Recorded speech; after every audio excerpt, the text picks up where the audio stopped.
bisa pilih jurusan ekonomi. Oke, terima kasih Mbak Iza. Itu sharing dari Mbak Iza. Kenapa Mbak Iza memilih ekonomi syariah ya Mbak ya? Ekonomi syariah di Universitas Brawijaya.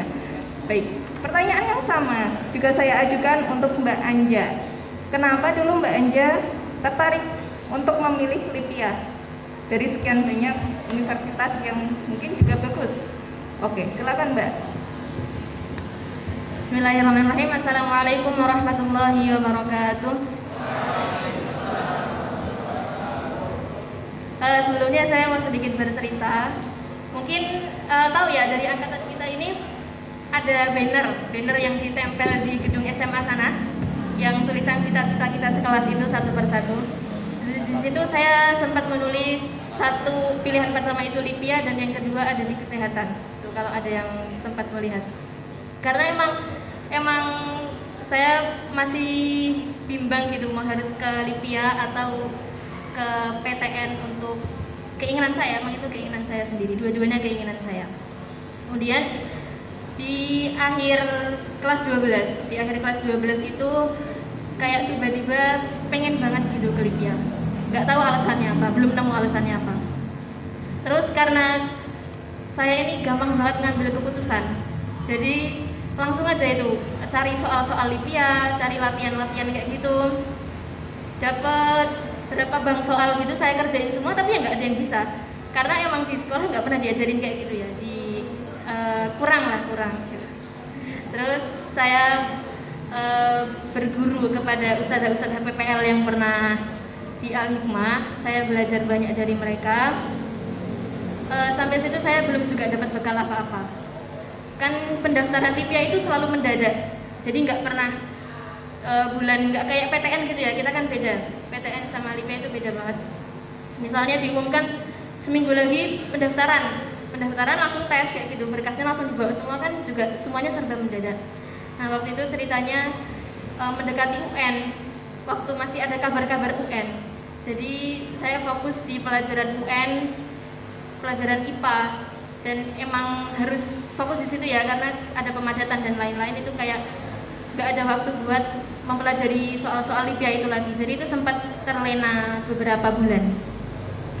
Terus setelah ada kabar-kabar COVID di awal itu, selesai US kalau nggak salah, setelah outing kelas, habis itu US, yang kelas 12 selesai US, tiba-tiba dapat kabar kalau LIPIA Surabaya itu buka pendaftaran. Kalau ada yang tanya kenapa Surabaya, saya juga nggak pernah ada pikiran ke Surabaya, karena saya pengennya Jakarta. Kemudian di Surabaya itu ada pengumuman buka, tapi itu pengumumannya nggak di publik. Jadi karena ada orang dalam, saya punya orang dalam gitu, jadi diinfokan kalau Surabaya ini ada yang buka buat putri untuk angkatan pertama.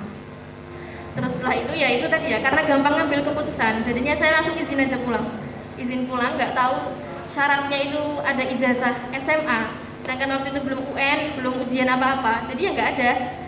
Terus buat KTP, alhamdulillah waktu itu KTP udah punya dan barusan jadi. Terus cari-cari berkas berangkat ke Surabaya, langsung tes di sana, dan dibilangin itu 2 pekan setelah itu ada pengumuman, diumumkan lewat Instagram atau Twitter. Setelah itu saya nggak berharap lebih, karena emang saingannya yang waktu itu banyak, padahal nggak di publik, tapi waktu itu ada sekitar 700 orang, dalam 1 minggu itu ada 700, terus langsung tes di situ dan diambil 60 orang aja. Terus setelah pulang dari situ saya kayak ngerasa bersalah gitu ya, karena di situ saya diantar sama Abi cuma berdua. Terus kayak mikir, masa udah jauh-jauh ke sana nggak ada hasil apa-apa gitu. Terus dari situ saya belajar banyak banget soal LIPIA setelah itu. Tapi karena harus ngabdi setelah lulus, jadi saya sirnakan itu, mimpi ke LIPIA, mimpi ke PTN manapun saya lupakan dulu sementara. Jadi saya fokus ke ngabdi dulu. Dan pengumuman LIPIA itu benar-benar nggak ada kabar sama sekali, jadi kayak hilang, nggak tahu kemana. Setelah 2 minggu, 2 bulan itu nggak ada pengumuman sama sekali. Terus di tengah-tengah pengabdian tiba-tiba dapat kabar, tiba-tiba dikabarin kalau keterima dan harus menyertakan ijazah asli di SMA gitu. Karena sana tahu ya kalau ini cuma ijazah pondok gitu. Terus ternyata dari 60 yang keterima itu cuma saya yang belum ada ijazah SMA. Jadi yang fresh graduate saat itu cuma saya aja. Terus setelah itu saya bingung kan, kenapa ya harus di Libya? Masih belum nemu alasannya gitu loh. Kenapa kok Allah nakdirin saya di sini? Nggak tahu harus gimana. Begitu pertama kali kuliah kaget ya, semuanya bahasa Arab, kayak pindah dunia gitu rasanya. Kayak kok semuanya bahasa Arab, sedangkan ngomong bahasa Indonesia satu kata aja itu termasuk pelanggaran gitu kan. Ada poinnya juga kan, jadi ya kaget banget karena semuanya itu peralihan ya. Terus semakin itu berjalan dan di samping ngabdi juga itu jujur berat karena kuliah dari pagi sampai siang, belum nanti kalau tiba-tiba sore ada kelas tambahan lagi, itu kayak kurang bisa menyesuaikan. Tapi alhamdulillah 1 semester selesai dan saya sangat puas dengan hasil itu. Mungkin itu aja Ustaz. Iya, beri tepuk tangan kepada Mbak Anja. Terima kasih untuk sharingnya. Tadi Mbak Anja bilang ada orang dalam, sebenarnya itu bagian dari relasi. Jadi kalau sekarang Mbak Anja sudah berada di Libya Surabaya, kalian itu punya relasi, punya channel. Bisa tanya-tanya lebih jauh ke Mbak Anja, kira-kira Libya Surabaya itu buka lagi pendaftaran, terutama untuk yang kelas 12 mungkin. Itu kapan? Seperti itu. Nanti sebenarnya di biodata tadi ada dicantumkan nomor HP, tapi kan kalau kalian di pondok tidak bisa menghubungi. Jadi kalau memang nanti ada kesempatan, silakan bisa bertanya ke Mbak Anja. Berikutnya pembicara narasumber kita yang ketiga, yang tidak kalah hebat, tidak kalah kerennya, yaitu Mbak Mufid. Mbak Mufid ini beliau mengambil kebidanan di FKUNS. Kepada Mbak Mufid saya persilakan untuk menjawab pertanyaan yang sama. Bismillahirrahmanirrahim. Suaranya jelas ya? Assalamualaikum warahmatullahi wabarakatuh. Ya. Selamat pagi ya teman-teman semuanya. Perkenalkan aku Awatullah Mubidah, panggilannya Mufid. Kita di sini santai aja gitu. Terus aku minta disclaimer ya. Kalau misalnya nanti aku ngomong ada yang tidak baik gitu, kita ambil baiknya aja, ambil pelajarannya aja gitu ya. Ya, jadi kenapa aku tertarik buat ambil kebidanan? Itu pertama awalnya aku nggak pengen masuk kebidanan gitu. Dulu pengen banget masuk kedokteran, pengen jadi dokter. Di sini ada yang pengen jadi dokter? Enggak. Beneran nih kan? Angkat tangan yang tinggi, barangkali menjadi doa. Enggak apa-apa, gak usah malu. Yang mau jadi dokter.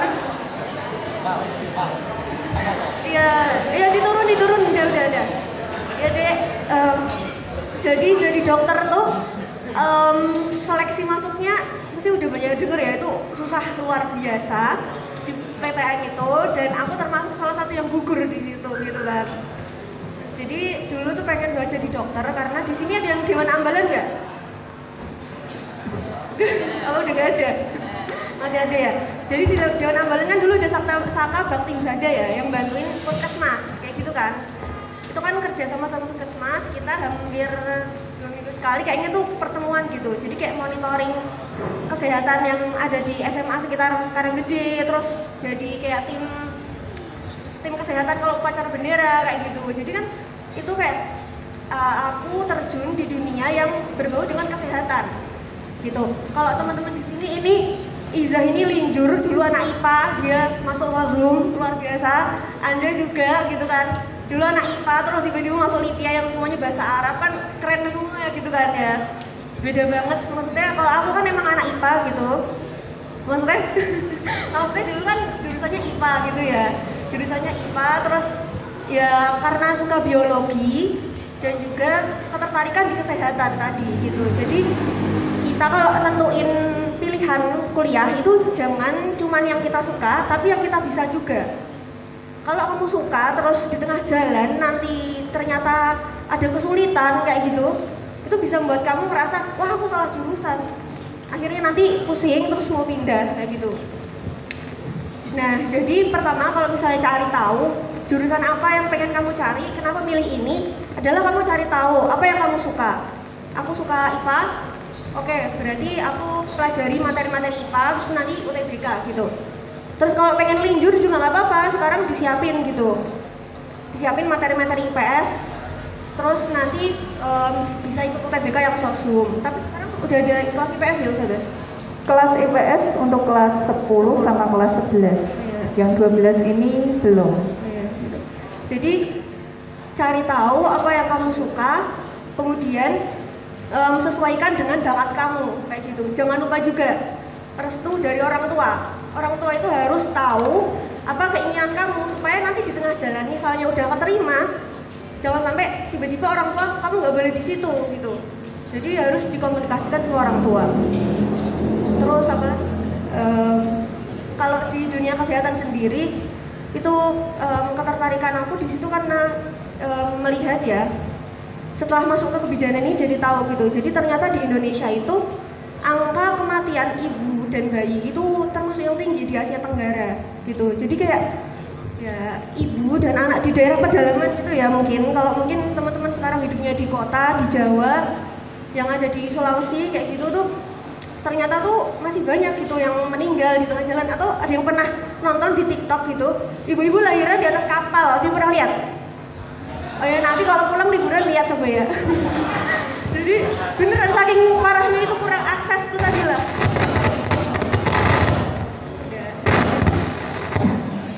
Jadi kurang akses tuh tadi lah guys. Jadi apa namanya, tenaga kesehatan tuh masih diperlukan. Jadi kalau ini adik-adik semua penghafal Quran, terus pengen jadi nakes gitu, wah sangat luar biasa banget lah gitu. Intinya gitu. Itu dari aku ya. Terima kasih. Oke, terima kasih Mbak. Itu pertanyaan yang pertama.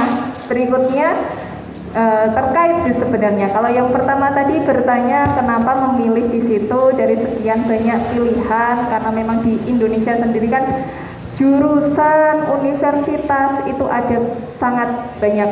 Berarti kan ada banyak pilihan. Yang kedua, pertanyaan yang kedua. Setelah memilih itu, bagaimana kiat yang sudah dilakukan, yang pernah dilakukan agar, kalau dulu kan berarti itu sebuah impian ya, masih impian yang sekarang sudah tercapai. Kiat-kiatnya untuk memilih jurusan itu seperti apa? Dari Mbak Iza dulu, coba.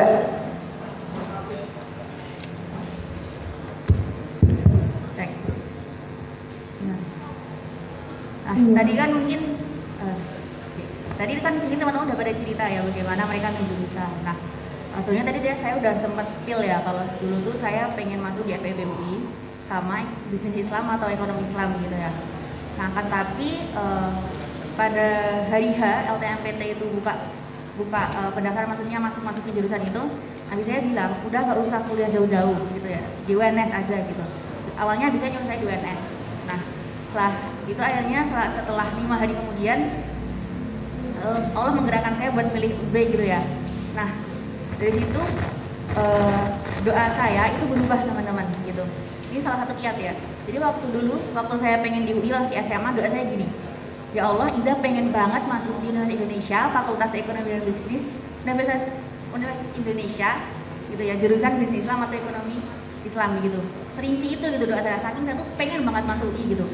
Nah, kemudian setelah saya masuk di UB gitu, setelah saya masukkan pilihan di UB, saya berdoa gini ke Allah, ya Allah, jika memang ini baik untukku, agamaku, akidah dan imanku, mudahkanlah saya menuju ke sana ya Allah. Tapi ketika ini tidak baik untukku gitu, kuatkanlah hati saya untuk menerima segala ketetapanmu gitu. Jadi dari doa itu udah bisa disimpulkan ya bahwa ketika dulu saya terlalu memaksakan kehendak saya begitu, padahal itu belum tentu baik buat saya gitu. Kemudian selanjutnya kiat-kiat teman-teman. Kiat-kiat yang pertama itu ya, tadi setelah milih jurusan adalah time management sama cara belajar. Nah, gimana cara belajar yang baik gitu? Cara belajar yang baik itu bukan seberapa lama teman-teman pegang buku gitu, tapi seberapa efektif teman-teman belajar. Semisal gini, teman-teman dari subuh ke subuh itu benar-benar pegang buku gitu, tapi ternyata zonk gitu, nggak ada yang masuk gitu, itu kan berarti nggak efektif ya, walaupun itu udah lama gitu. Nah, bagaimana cara biar efektif gitu? Yang pertama adalah bikin peta konsep gitu. Dulu saya bikin peta konsep itu benar-benar misalkan pengetahuan kuantitatif gitu ya. itu benar-benar di bab, subbab semuanya saya tulis gitu. Jadi per hari saya tuh coret gitu. Nah fungsinya biar apa? Biar proses kita tuh ada progresnya gitu. Jangan-jangan selama ini kita belajar itu nggak ada progresnya gitu, stuck di satu titik dan kita nggak menyadari itu gitu. Artinya kita buang waktu gitu ya. Nah kemudian selanjutnya waktu belajar gitu. Jadi waktu belajar benar-benar dibagi gitu. Kalau misalkan teman-teman di rumah, jangan sampai dari subuh ketemu subuh gitu benar-benar di kamar cuma buat belajar gitu. Keluarnya tuh waktu tiba-tiba UTBK gitu, udah cosplay jadi pemuda Ashabul Kahfi gitu ya. Keluar gitu udah beda peradaban gitu, cuma tinggal UTBK. Itu nggak baik ya teman-teman. Jadi perlu ada jeda gitu. Belajar itu nggak harus langsung belajar terus gitu, nggak. Itu malah nggak baik gitu. Karena kan menurut penelitian itu kan belajar yang baik, ada beberapa penelitian yang mengatakan bahwa 45 menit belajar, kemudian selanjutnya istirahat. Jadi benar-benar ada jeda buat istirahat gitu. Nah selanjutnya setelah itu bagi waktu teman-teman buat ibadah, buat membantu orang tua. Kalau misalkan teman-teman di sini nggak ada orang tua, berarti waktu teman-teman buat belajar ada, buat Al-Quran ada gitu ya, buat organisasi mungkin yang mau OSIS atau yang ada di ITMAH gitu. Jadi benar-benar dibagi gitu. Tujuannya biar apa? Karena bisa jadi ibadah-ibadah yang kita lakukan itu bisa jadi wasilah kebaikan kita buat mengerjakan UTBK nanti gitu. Kan kita yang menggerakkan Allah ya, yang memampukan kita itu kan Allah ya, bukan kita gitu. Jadi bisa jadi Allah tuh nanti menggerakkan kita nih jawaban yang benar gitu. Mungkin itu salah satu kiat-kiatnya gitu. Nah kemudian waktu milih jurusan tadi ya, strateginya teman-teman kalau milih jurusan itu benar-benar dilihat dari berbagai sisi gitu. Misal teman-teman mau masuk UI, di situ ada data-data dari UI gitu, tingkat keketatannya gitu. Semakin rendah tingkat keketatan semakin susah gitu. Nah tapi jangan sampai teman-teman itu mengkompar data ini dengan data dari kampus lain. Kenapa? Karena skala dan presentasi yang digunakan tuh berbeda teman-teman gitu.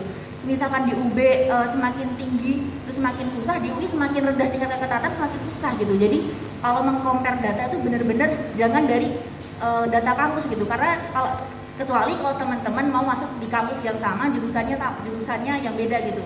Jadi pilihan 1 pilihan 2 di UI semua gitu. Nah itu bisa dikompar dari data kampus gitu. Tapi kalau misalkan beda kampus, kalau dulu saya pakai website gitu, dan websitenya jangan berbagai macam website ya, satu aja website yang dipakai. Kalau dulu saya namanya website Al-Iman gitu. Nah, jadi benar-benar mengcompare data dari jurusan ini, oh tingkat keketatannya gini, oh tingkat keketatannya begini gitu, itu dari website. Terus kemudian kalau milih jurusan, dulu saya ikut webinar yang diselenggarakan sama GO ya, milih jurusan tuh gini.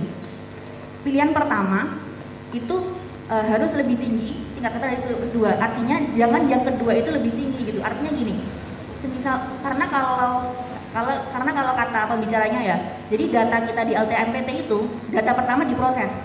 Kalau ditolak, baru data kedua diproses gitu. Kalau semisal data kedua itu lebih tinggi lagi tingkat keketatannya, maka itu kayak bisa dipastikan itu kayak nggak lolos gitu. Jadi harus benar-benar di compare gitu data-data dari kampus terkait tingkat keketatan. Nah begitu. Mungkin itu ada kiat-kiat dari saya. Terima kasih. Oke, terima kasih Mbak Iza. Ada banyak tadi kiat dari Mbak Iza yang saya garis bawahi doa. Doanya diubah untuk pilihan yang kedua ini ya Mbak ya. Jika ini memang terbaik untukku, untuk agamaku, semoga Allah memudahkan semua urusanku.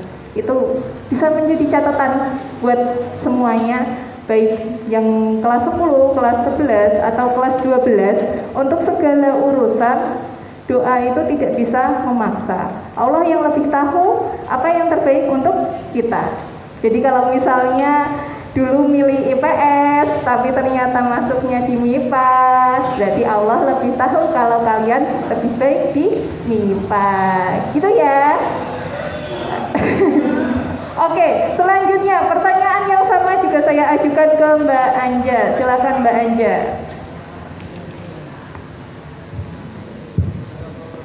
Kalau kiat-kiat dari saya sendiri itu kurang lebih sama kayak Iza. Pertama saya menulis plus minus dari kedua pilihan itu kan sangat berlawanan ya. Jadi satu LIPIA, satu PTN. Itu sebenarnya susah banget buat nyimbangin keduanya, tapi saya pengen nyoba karena kalau saya nggak nyoba saya nggak bakalan tahu mampu atau enggak. Jadi saya tulis plus minusnya itu di satu buku khusus impian gitu, semuanya saya tulis di situ. plusnya Lipia apa, minusnya Lipia apa, terus plusnya saya ambil kesehatan dan minusnya apa, itu semuanya saya tulis di situ. Dari mulai biaya pengeluaran, saya harus tinggal di mana, kosnya pengeluaran bulanan, semuanya saya tulis di situ. Terus setelah itu saya print ya, saya print apa namanya lambang ya, saya print lambangnya Lipia. Dan waktu itu pengennya emang ke UGM ya, mungkin terlalu tinggi tapi nggak apa-apa, cuma pengen.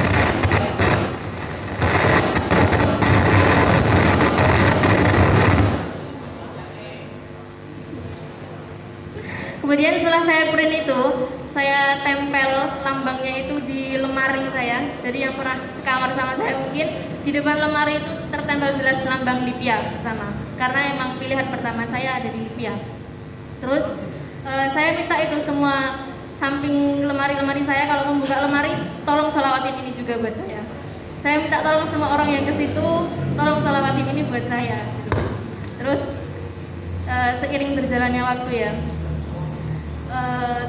saya minta sama Allah ini, jadi kayak saya tuh takut kelewat duha, takut kelewat tahajud itu, karena saya emang takut dilewatkan satu episode masa depan yang menurut saya sangat berarti.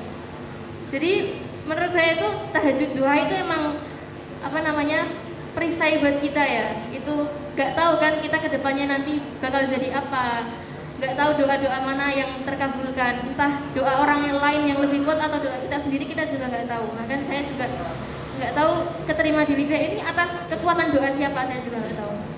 Karena saya juga pernah minta doa ke banyak orang, minta doa ke ustadz-ustadzah SMP saya, ke ustadz-ustadzah SD saya, dan beberapa di ustadz-ustadzah SMA. Karena nggak luput dari doa mereka itu yang menyukseskan kita nantinya. Kemudian saya minta doa ke orang tua, karena saya kalau di depan orang tuh kayak takut, bukan takut sih, kayak nggak berani gitu loh, pengen punya impian ke Lipia gitu. Cuma karena orang tua mendukung, sangat mendukung bahkan, jadi saya merasa oh aku bisa gitu.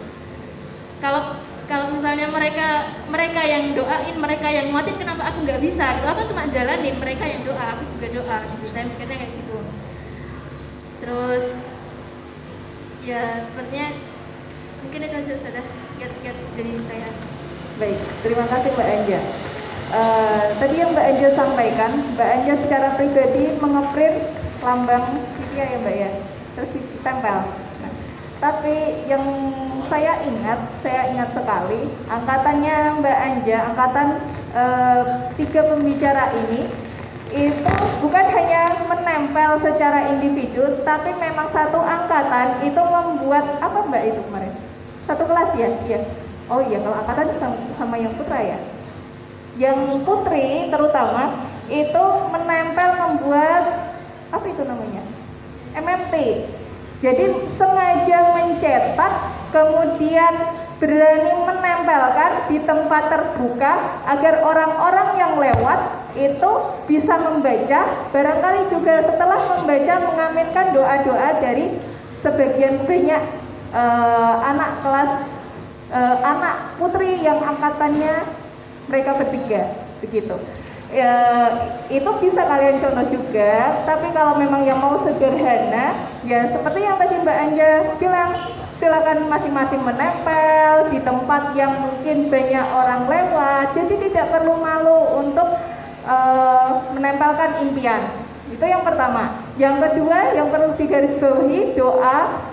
Ternyata doa itu tidak hanya dari individu saja. Meminta doa ke orang lain, terutama orang tua, itu juga ternyata penting untuk kesuksesan kita.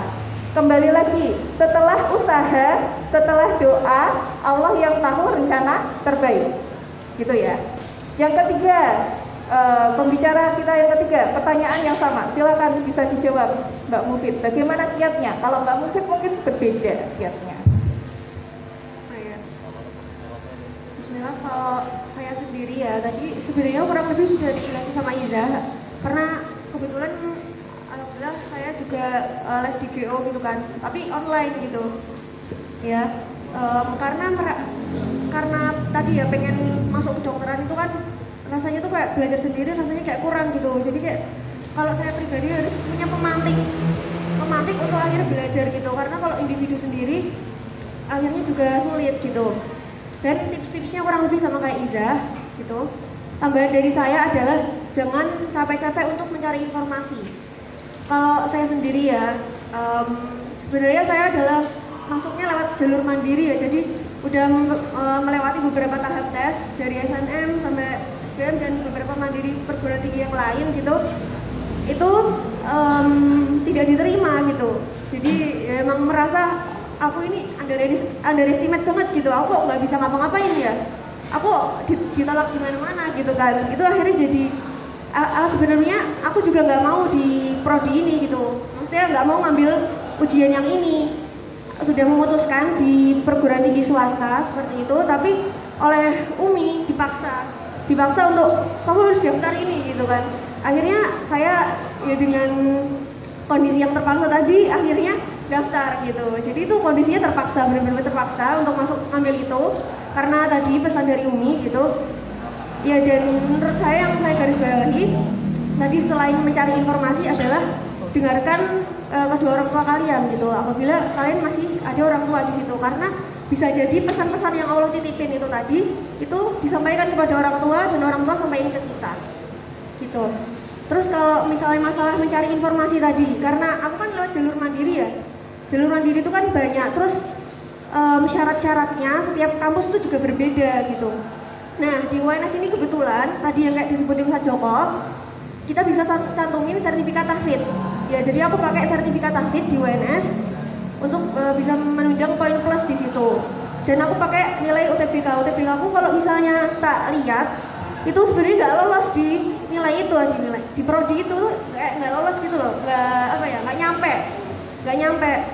Tapi dikasih kesempatan buat nyantumin sertifikat tahfidz. Jadi mungkin adik-adik semua bisa cantumin itu dan cari tahu informasi kampus mana aja yang bisa pakai itu misalnya.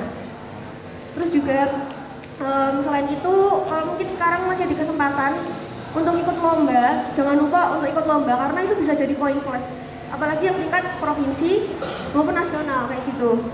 Nah aku juga cukup menyesal ketika kelas 12 karena nggak punya sertifikat apa-apa lomba gitu ya, jadi cuma bisa nyantumin itu mungkin dari saya sudah. Oke. Saya sedikit tertarik dengan Mbak Mufid, dan mungkin ini juga menjadi pertanyaan beberapa adik kelas. Tadi Mbak Mufid bilang kalau sempat terpaksa ya. Kalau saat ini bagaimana menjalaninya? Apakah sudah enjoy atau bagaimana? Coba. Ya karena ya memang ini ya, kalau misalnya terpaksa dan itu dipaksa oleh ibu apalagi gitu, jadi tuh ternyata memang banyak hikmah di dalamnya gitu. Ya justru kayak bertemu lingkungan UNS sendiri tuh alhamdulillah tuh ada ini keluarga Hufaz. Jadi di UNS tuh ada keluarga penghafal Al-Quran yang hafalannya lebih dari 5 juz. Ya itu ditampung, namanya keluarga Hufaz UNS. Terus setiap tahunnya ada selalu dibentuk keluarga itu gitu. Terus memang takdir Allah luar biasa, UNS tuh sangat nyaman gitu ya. Maksudnya selain solonya yang nyaman, tapi orang-orangnya tuh juga nyaman gitu. Kemudian profesornya. Jadi suatu hal yang unik gitu ya di UNS. Ada salah satu profesor di UNS, dia dari jurusan matematika. Dia sudah profesor dan dia kuliah S2, S3 tuh di Perancis, mendalami matematika. Tapi pada tahun 2018 beliau itu ada keresahan pada saat dia sedang membaca Al-Quran. Jadi dia membaca Al-Quran, dia tuh heran, apalagi di UNS. Kenapa ya Al-Quran tuh mudah dihafal? Kenapa banyak di Indonesia apalagi di UNS juga banyak penghafal Al-Quran? Apakah Al-Quran itu mudah dihafal? Akhirnya profesor tersebut karena ada keresahan tadi, beliau itu melakukan penelitian di UNS, mengajak anak-anak UNS yang ingin untuk meneliti Al-Quran. Akhirnya itu direalisasikan kemarin Ramadan itu profesornya meminta beberapa kakak tingkat saya gitu, akhirnya membentuk suatu panitia Quranic Research UNS tadi gitu. Itu salah satu hikmah yang luar biasa yang saya dapatkan dari paksaan tadi. Oke, terima kasih untuk Mbak Iza, Mbak Anja, sama Mbak Mufid atas sharingnya. Jadi kalau tadi kalian sudah mendengar dari ketiga pembicara kita, tiga narasumber kita ini, ada yang memang sudah mendapatkan apa yang menjadi pilihan pertama, ada yang mendapatkan apa yang menjadi pilihan kedua, ada juga yang mendapatkan sesuatu itu pilihan dari orang tua, orang lain. Berarti apa hikmahnya? Hikmahnya ketika nanti kalian, terutama ini yang kelas 12 ya, menentukan jurusan, tidak harus saklek di satu tempat. Silakan bisa menampung saran, pendapat dari banyak orang. Nah, pendapat dan saran dari banyak orang itu nanti silakan kalian sharing, kalian saring, kalian ambil mana yang terbaik, mana yang bisa kalian capai, mana yang langkah-langkahnya bisa kalian tempuh satu persatu hingga impian itu nanti bisa kalian raih begitu. Ini bukan hanya kelas 12 sebenarnya, kelas 11, kelas 10 jika mempersiapkan sedari awal itu jauh lebih baik gitu. Nah, ini tadi sesi tanya jawab, pertanyaan dari saya.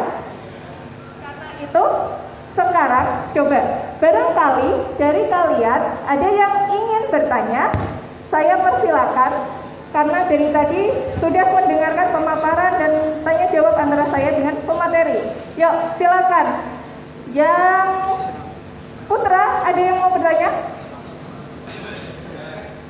Oke, silakan Mas, bisa berdiri. Sebutkan nama, kemudian pertanyaannya. Assalamualaikum warahmatullahi wabarakatuh. Perkenalkan, nama saya Satria Wardana Putra Sunawan. Ingin bertanya kepada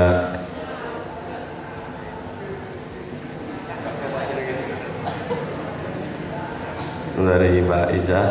Kan kemarin kelas 10 kita kunjungan ke UB. Nah, itu saya dengar itu UB tidak menerima untuk pilihan yang kedua. Jadi UB itu katanya harus di pilihan pertama. Nah, dari Mbak tadi kan yang pertama memilih UI, lalu baru ke UB. Nah, itu gimana Mbak? Sekian, terima kasih. Wassalamualaikum warahmatullahi. Oke, silakan Mbak Iza. Iya, sudah langsung dijawab saja. Ya, terima kasih atas pertanyaannya.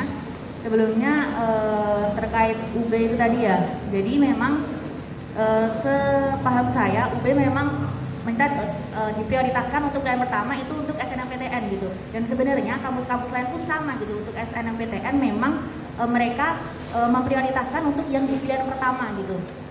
Kalau SNMPTN, tapi kalau SBMPTN setahu saya sistemnya kayak tadi ya. Jadi data pertama diproses, kalau nggak keterima baru di data kedua gitu. Nah, jadi SBM dan sebenarnya SBM ini saya UB itu pilihan pertama gitu. Pilihan kedua saya di UNS gitu. Mungkin gitu. Dari Mbak Iza sendiri kira-kira tahu tidak kenapa kok itu pilihan kedua ya berarti ya? UB itu pilihan kedua, UNS yang pilihan kedua, UB pilihan UB ya ini belum jadi diambil gitu. Itu tadi Mas, kenapa walaupun pilihan kedua tapi masih bisa berkesempatan diterima karena memang ketika diambil Mbak Iza sudah dengan pemikiran matang, akhirnya pilihan pertamanya ketika itu tetap di Universitas Brawijaya gitu. Baik, tadi satu pertanyaan dari Putra ke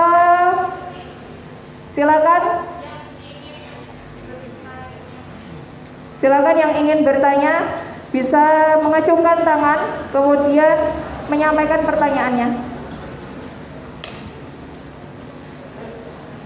Bagaimana dari yang Putri? Ada yang ingin ditanyakan? Putri belum? Kelas 12? Ayo jangan malu-malu.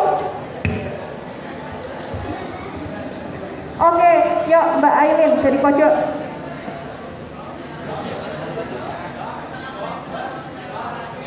Waalaikumsalam warahmatullahi wabarakatuh.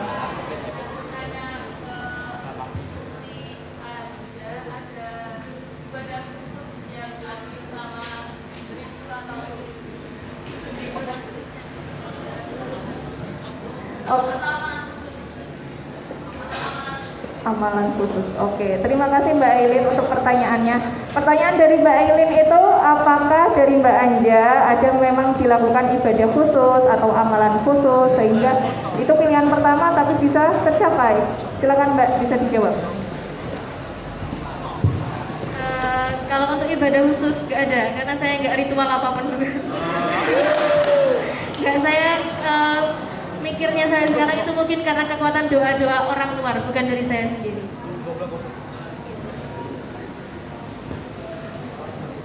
Oke, cukup itu berarti Mbak. Cukup sudah, Iya. saya nggak ada.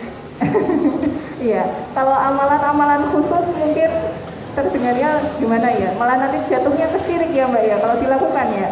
Lebih baik kita melakukan amalan-amalan yang memang itu menjadi sunnah. Yang terpenting kita berdoa, meminta doa orang lain, terutama doa orang tua, karena doa orang tua itu doa yang mustajab, iya kan ya? Oke. UNS jalur tahfidz, alhamdulillah bisa. Pertama lewat SNM. Itu artinya tadi juga udah dijelasin ya, sering-sering cari informasi ya. Pokoknya SNM UNS bisa minimal 30 juz. 30 juz. Ya. 30 juz. Di Mandiri juga bisa. Iya, sertifikat hafalan 30 juz. Iya, sertifikatnya aja. Nanti minta ke sekolah, insya Allah dikasih. Gitu, bisa. 30 juz. Mandiri juga ada. Terus kalau mandiri jalur prestasi tadi, kalau mandiri kan biasanya ada uang pangkalnya ya. Itu kalau pakai jalur prestasi itu tadi kamu karena punya beasiswa tahfidz gitu, beasiswa sertifikat tahfidz itu nanti jadi nggak pakai uang pangkal, jadi kayak orang SBMPTN gitu jalur mandirinya. Kalau lewat prestasi, tapi saingannya ya kalau kedokteran ya 1 dari 110, 1 per 110 gitulah. Saingannya banyak. Oke, itu dari Mbak Mufid. Ya, terima kasih Mbak Mufid. Berarti kalau di UNS bisa tadi, tapi harus 30 juz. Hanya 30 juz berarti ya yang bisa disertakan. Berarti kalau masih kurang dari itu, semangatnya ditambah lagi agar bisa jika memang pilihannya di UNS dengan jalur tahfidz. Satu pertanyaan terakhir tadi, mohon maaf tadi yang Putri sudah ngacung dari tadi. Karena waktu kita terbatas, hanya sampai pukul 10 ya. Apakah bisa ditambah panitia? Tidak ya. Panitia bagaimana? Tidak apa-apa lebih dari jam 10? Oh tidak apa-apa, oke lah kalau begitu. Ya, satu pertanyaan dari Putri dulu yang dari tadi sudah ngacungkan tangan. Silakan.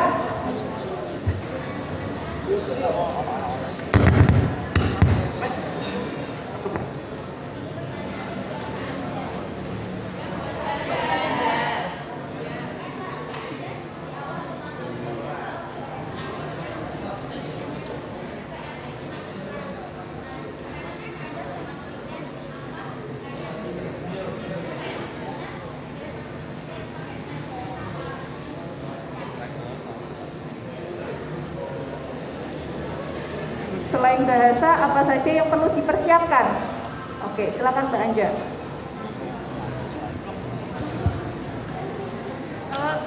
Selain bahasa yang disiapin, selain bahasa, apa ya? Mental kali ya. Kenapa seperti itu? Coba jelaskan Mbak. Kenapa mental? Karena gini saudara, kalau saya kan, ya itu tadi kaget pertama kan peralihan itu. Cuma semakin kita berada di lingkungan kayak gitu, itu jadi kayak ngerasa bodoh banget gitu loh di antara mereka. Saya ngelihat teman-teman tuh kok pinter ya, kok bisa ya kayak gitu. Masa aku yang paling bodoh di sini kan nggak mungkin dong, nggak mau jadi kayak gitu.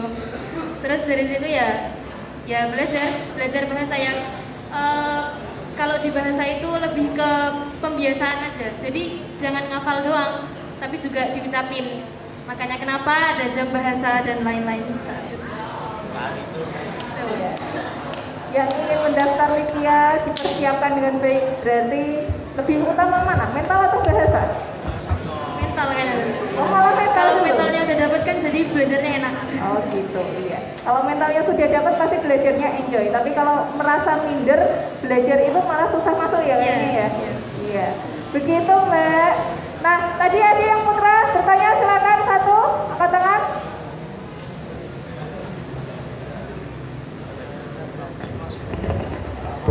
Bismillah. Untuk pertanyaan kali ini buat mbak-mbaknya aja semuanya. Bagaimana cara mbak-mbaknya meyakinkan kedua orang tua ketika kedua orang tua kita kurang setuju dengan pilihan yang kita pilih? Monggo bisa dijawab. Mau dijawab semua atau salah satu perwakilan? Iya, oke. Bismillah, izin menjawab. Pertanyaannya bagaimana cara mengkomunikasikan ya, berarti tergantung bagaimana cara kita meyakinkan. Nah, gimana cara meyakinkan gitu? Kita jangan sampai kita kalau semisal ya, kitanya mau kuliah kemana, misal kitanya mau ke sastra Arab gitu, terus mau ngapain gitu, kita nggak bisa jawab gitu. Nah, kalau semisalkan mau menjelaskan ke orang tua gitu, berarti disertai dengan tujuan kita ke situ gimana gitu. Contohnya, misal saya mau masuk di ekonomi Islam gitu, saya meyakinkan ke orang tua saya bahwa oh saya nanti di ekonomi Islam, ambil ekonomi Islam, ke depan mau begini, prospek ekonomi Islam di Indonesia itu seperti apa gitu. Jadi menunjukkan bahwa kita serius gitu, kita serius masuk ke jurusan itu gitu, gak cuma kayak sekedar omong gitu, misalkan masuk ke kedokteran tanpa disertai dengan alasan yang kuat, argumen yang kuat. Itu orang tua kadang-kadang agak ragu gitu, anaknya beneran nggak mau masuk sini gitu, kok belajarnya nggak rajin atau kok kayak kelihatannya kayak ngasal gitu. Nah, kita mengkomunikasikannya itu dengan bahasa yang baik, bahasa yang halus, dan bahasa yang meyakinkan gitu, bahwa oh saya ke depan mau kayak gini loh ya, mau kayak gini loh Bu gitu, gak cuma ya sekedar omong gitu, harus ada realisasinya gitu. Gini tuh cara saya meyakinkan orang tua saya. Sekian, terima kasih. Oke, terima kasih Mbak Iza. Harus punya argumentasi yang kuat. Argumentasi itu bukan untuk mendebat atau apa ya istilahnya, memaksa orang tua, tapi untuk meyakinkan. Jadi nanti pilihan tetap kembali ke orang tua. Tapi kalau orang tua yakin anaknya itu memang serius di situ, insya Allah pasti mendukung ya Mbak ya. Gitu Mas. Butuh jawaban yang lain mungkin dari Mbak Anja atau Mbak Mufid, ada yang mau ditambahin? Apa kira-kira? Ya, untuk meyakinkan orang tua. Bismillah. Jadi kalau dari saya sendiri, saya jujur ya, sebenarnya juga sempat kayak ada cekcok gitu sama orang tua, karena tadi di awal cerita kalau dipaksa daftarnya karena udah hopeless sama kemampuan diri sendiri juga, ya itu akhirnya manut sama orang tua. Tapi kalau misalnya kamu pengen cerita ke orang tua, kamu tuh punya statement yang kuat tentang tadi diri kamu, kayak Iza tadi ya, disampaikan argumennya, jangan lupa bawa bahan. Maksudnya prodi yang kamu pilih itu nanti kedepannya kan bakal kayak apa di sana gitu. Pertama kamu cari tahu timing pasnya buat ngobrol di talk sama orang tua. Jangan ngobrol sama orang tua misal beliau baru pulang kerja, capek gitu, habis itu kamu ajak ngobrol sesuatu yang mungkin nggak disukai orang tua. Akhirnya di situ kan jadi kayak ada penolakan kan langsung, karena orang tua udah capek, terus kita cerita sesuatu yang nggak disukai. Misalnya prodi kamu nggak disetujui sama orang tua.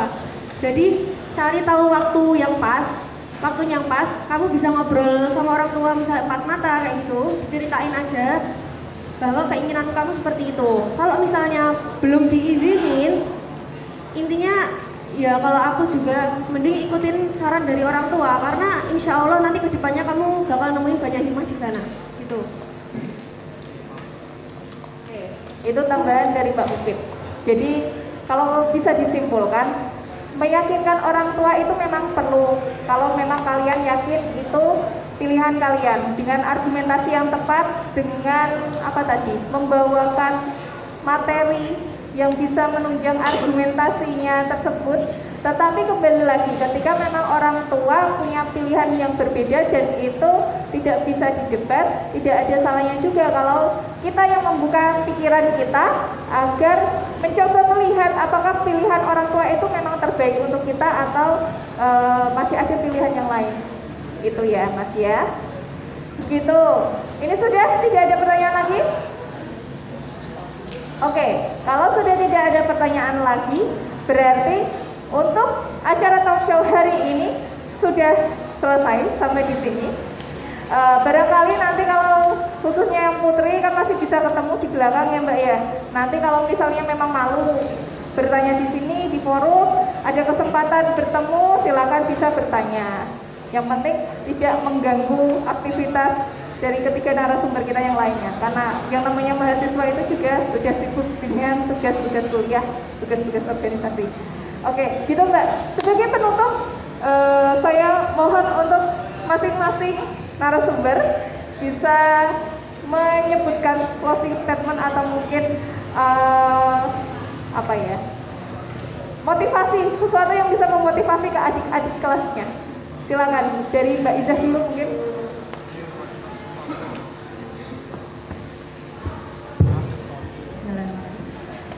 Jadi di filosofi Stoicism atau filosofi Stoa atau di Indonesia dikenal dengan filosofi teras, disebutkan gitu, salah satu nilainya adalah dikotomi kendali gitu.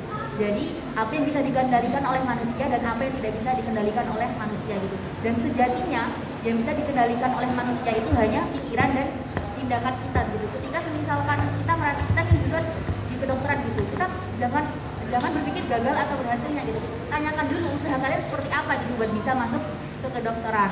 Kemudian saya mengutip perkataan dari Mbak Dewi Nur Aisyah ya, di mana beliau mengatakan gitu, jangan takut untuk berkawan baik dengan lelah, karena kita nggak pernah tahu lelah di hari yang mana yang akan mengantarkan kita ke surganya gitu. Lelah-lelah yang nggak semata-mata karena Allah gitu ya, lelah karena lillah insya Allah tidak akan berakhir sia-sia begitu. Kemudian terakhir, dimanapun teman-teman ditempatkan, itulah peran kita dibutuhkan, dan sejatinya tidak ada peran yang kecil karena kita adalah pemimpin dan pemimpin akan dimintai pertanggungjawabannya di akhirat kelak begitu. Abraham Lincoln pernah berkata, beri aku waktu 6 jam untuk menebang pohon dan 4 jam pertama akan aku gunakan untuk mengasah kapaknya. Sekian dari saya, kurang lebihnya mohon maaf. Wassalamualaikum warahmatullahi wabarakatuh.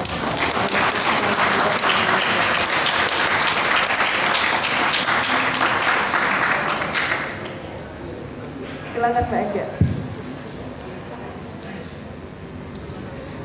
Pesan dari saya, yang emang udah niat gak ke PTN, jangan pernah minder sama teman-teman yang pengen ke PTN. Jangan lihat mereka yang berambisi di PTN. Kalian punya kemampuan masing-masing, kalian punya kelebihan masing-masing. Jadi gimana caranya kalian menempatkan kelebihan itu pada tempatnya.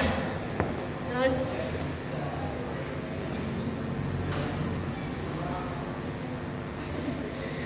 kalau dilihat-lihat ya, kita misalnya mau ada yang ke PTS, mau ada yang ke luar negeri, ke Mesir, ke Saudi atau kemanapun, sebenarnya kita cuma beda arah, tapi pada akhirnya kita satu tujuan. Jadi niatkan semuanya karena Allah, belajar karena Allah, dan kalau lelah itu dapat ridhonya Allah insya Allah.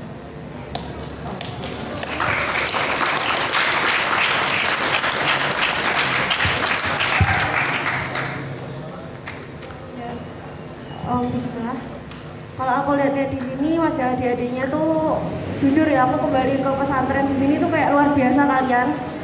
Di wajah-wajah kalian tampak bakal nanti menjadi calon pemimpin, karena seperti yang kita tahu ya pepatah, pemuda hari ini adalah pemimpin di masa depan.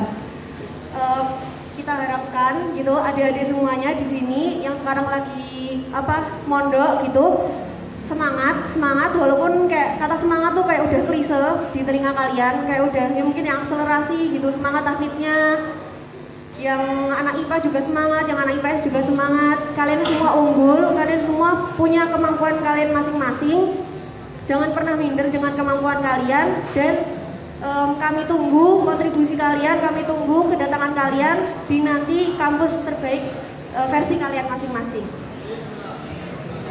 Cukup dari saya. Oke, sekali lagi tangan yang meriah untuk 3 pembicara kita hari ini.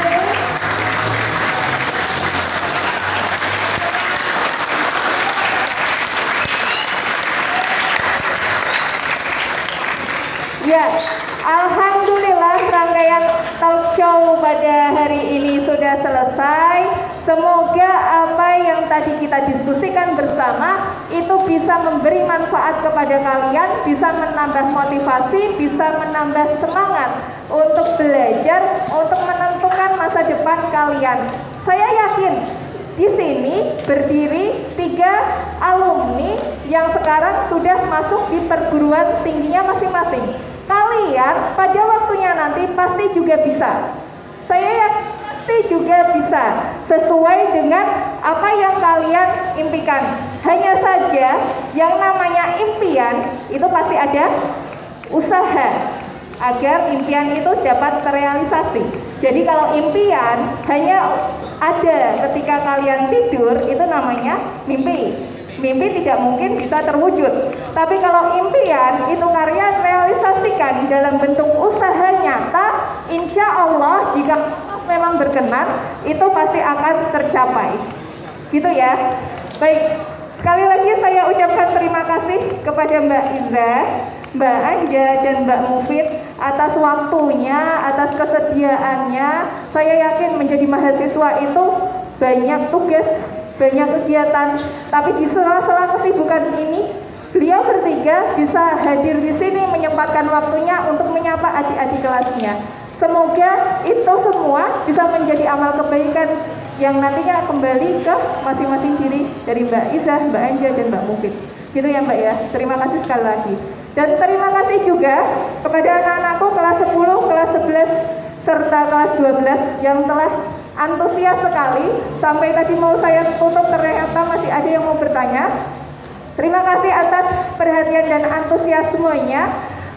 Mohon maaf jika saya sebagai moderator terdapat kekeliruan atau salah ucap. Kalau ada baiknya itu semua dari Allah, tapi jika memang ada kesalahan itu murni dari saya sebagai manusia yang memang banyak khilafnya.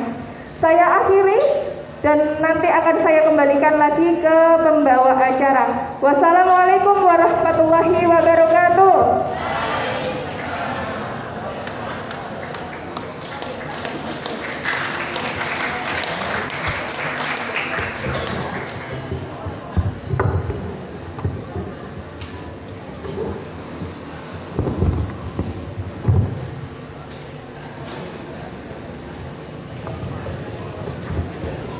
Oke, alhamdulillah acara inti kita udah selesai. Sorry bos. Ada lagi tidak selesai gimana? Kita udah tambah wawasan nih. Udah dapat wawasan dari 3 kampus besar, 3 kampus yang masya Allah. Jadi kita bisa apa ya? Kayak membuka pikiran kita lagi.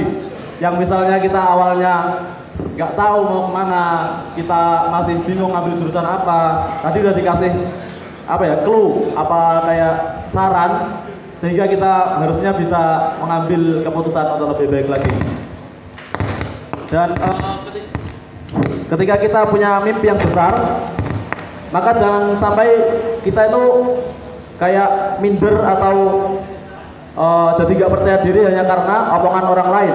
Karena kadang kita itu punya teman yang apa ya, ketika kita pengen kayak gini terus ada teman yang bilang apa sih kayak gini nanti malah kayak gini. Nah, jangan sampai kita minder hanya karena itu. Kita buktikan balas dendam terbaik itu ya kesuksesan. Ketika kita diejek ya, diolok-olok, nanti pas dan kita sukses dia bisa apa gitu. Jadi saran saya jangan sampai minder hanya karena omongan orang lain. Nah, setelah ini akan ada penyerahan sertifikat kepada para narasumber, akan diberikan Ustadzah Novi selaku ketuaan. Waktu dan tempat kami persilakan.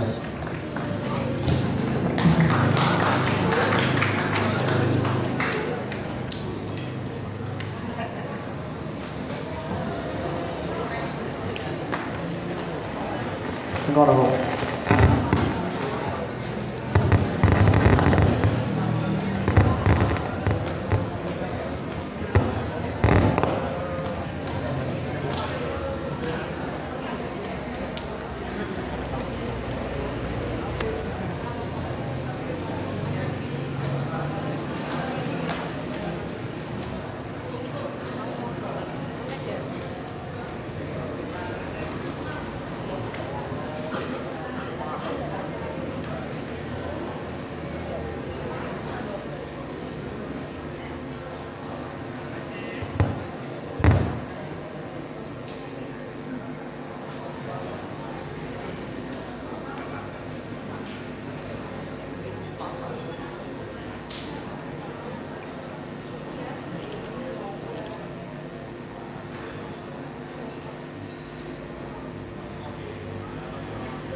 Oke, karena waktu juga mepet, langsung saja. Sebelum menutup, mari acara kita adalah doa yang akan dipimpin oleh Katina Faisal. Mohon tempat kami berdoa. Bro. Wait.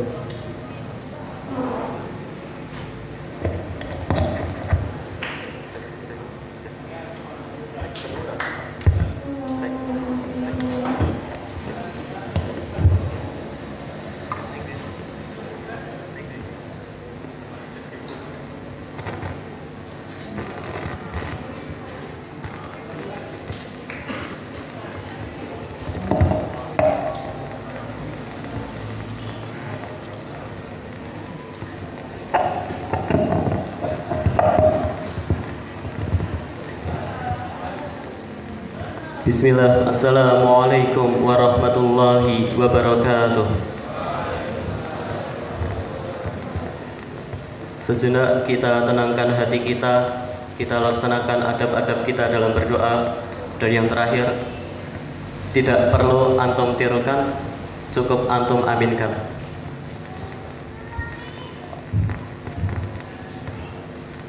A'udzu billahi minasy syaithanir rajim. Bismillahirrahmanirrahim. Alhamdulillahi rabbil alamin. Hamdan syakirin, hamdan na'imin, hamdan yuwafi ni'mahu wa yukafi'u mazidah. Ya Rabbana lakal hamdu wa lakas syukru kama yanbaghi li jalali wajhikal karim wa adimi sultanik. Allahumma salli ala sayyidina Muhammad wa ala ali sayyidina Muhammad. Allahumma ighfir lana dhunubana wa liwalidina warhamhuma kama rabbawna shighara. Allahumma ighfir lana wa li asatidatina wa ustadatina wa liman assasa hadzal ma'had wa li jami'il muslimina wal muslimat wal mu'minina wal mu'minat al ahya'i minhum wal amwat. Innaka sami'un qaribun mujibud da'wat. Allahumma inna nas'aluka salamatan fid din wa afiyatan fil jasad wa ziyadatan fil ilm wa barakatan fil rizq wa taubatan qabla al maut wa rahmatan 'indal maut wa maghfiratan ba'dal maut. Allahumma hawwin 'alaina fi sakaratil maut wan najata minan nar wal 'afwa 'indal hisab. Allahumma inna nas'alukal huda wat tuqa wal 'afafa wal ghina. Allahumma a'inna 'ala dzikrika wa syukrika wa husni 'ibadatik. Allahumma ij'alna min ahlil ilmi wal khair wa la taj'alna min ahlish syarri wad dhair. Allahumma rzuqna fahman nabiyyin wa hifdzal mursalin wa ilhamal malaikatil muqarrabin. Allahumma faqqihna fid din wa 'allimna at-ta'wil. Rabbana ij'al lil hifduna yajri kama jaral ma'. Rabbana ij'alil hifduna yajri kama jaral ma'. Rabbana 'alaika tawakkalna wa ilaika nabna wa ilaikal masir. Rabbana la taj'alna fitnatan lil ladzina kafaru waghfir lana Rabbana innaka antal azizul hakim. Rabbana atina fid dunya hasanatan wa fil akhirati hasanatan wa qina adzaban nar. Rabbana hab lana min azwajina wa dhurriyyatina qurrata a'yun waj'alna lil muttaqina imama. Rabbana ربنا اجعل للحفظنا يجري كما جرى الماء سبحان ربك رب العزة عما يصفون وسلام على المرسلين والحمد لله رب العالمين وصلى اللهم على سيدنا محمد وعلى آله وصحبه وسلم والحمد لله رب العالمين. الفاتحة.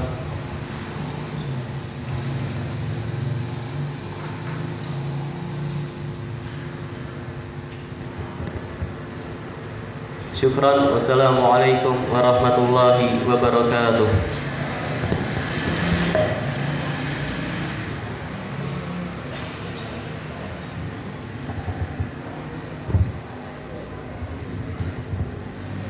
Oke, langsung saja masuk ke acara yang terakhir. Saya sebagai MC mohon maaf sebanyak-banyaknya jika banyak salah kata. Mari kita tutup acara kita pada pagi hari ini dengan bacaan hamdalah dan doa kafaratul majelis. Alhamdulillahirabbil alamin. Subhanakallahumma wa bihamdika asyhadu an la ilaha illa anta astaghfiruka wa atubu ilaik. Mungkin cukup sekian dari kami. Assalamualaikum warahmatullahi wabarakatuh. Silakan Alsis Putri bisa foto.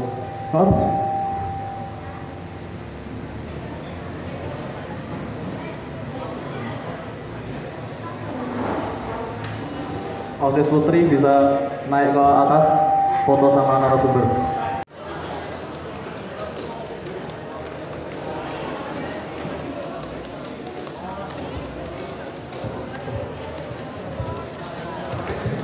Yang putra jangan keluar dulu. Untuk kandidat pos bisa persiapan.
Dilanjutkan kelas 12 putri.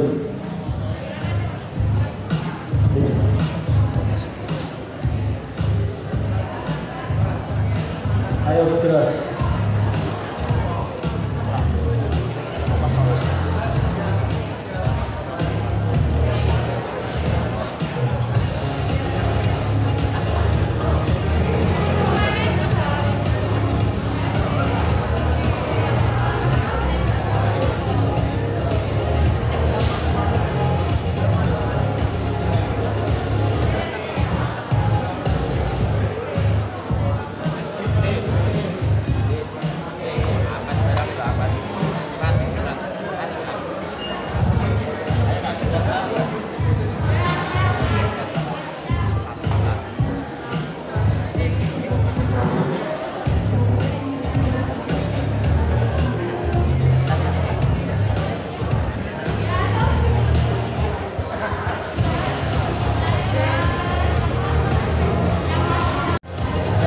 Bisa meninggalkan aula.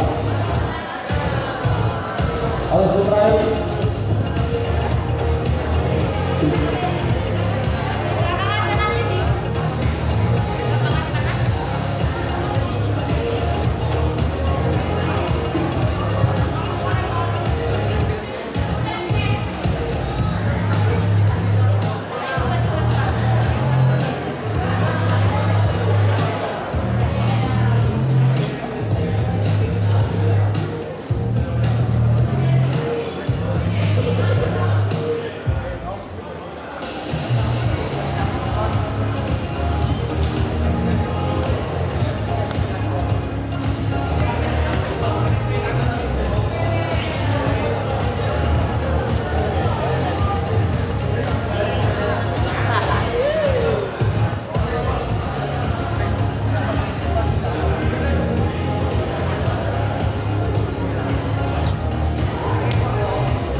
Cuk.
No.